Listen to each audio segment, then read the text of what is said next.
Hello mga idol, welcome back po sa ating channel. Ang pag-usapan po natin ngayon ay tungkol po sa sangla. Kung ano po yung sikreto para tumaas po yung appraisal rate ng ating alahas. So halimbawa mga idol, 18 karat. Sa 18 karat po, kapag nagsangla tayo sa isang pawn shop, halimbawa Palawan or Cebuana.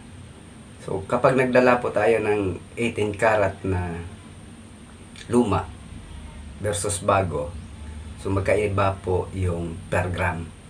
So, kahit parehas 18 karat, parehas po yung pawn shop na dinalhan natin. Halimbawa, itong dalawa na ito. Ayan. Parehas po itong 18 karat. Yung isa mukhang bago, ito naman ay luma. Ito, makintab pa. Ito hindi na. Wala nang kinang. So halimbawa, dalhin natin ito sa isang pawn shop ngayon.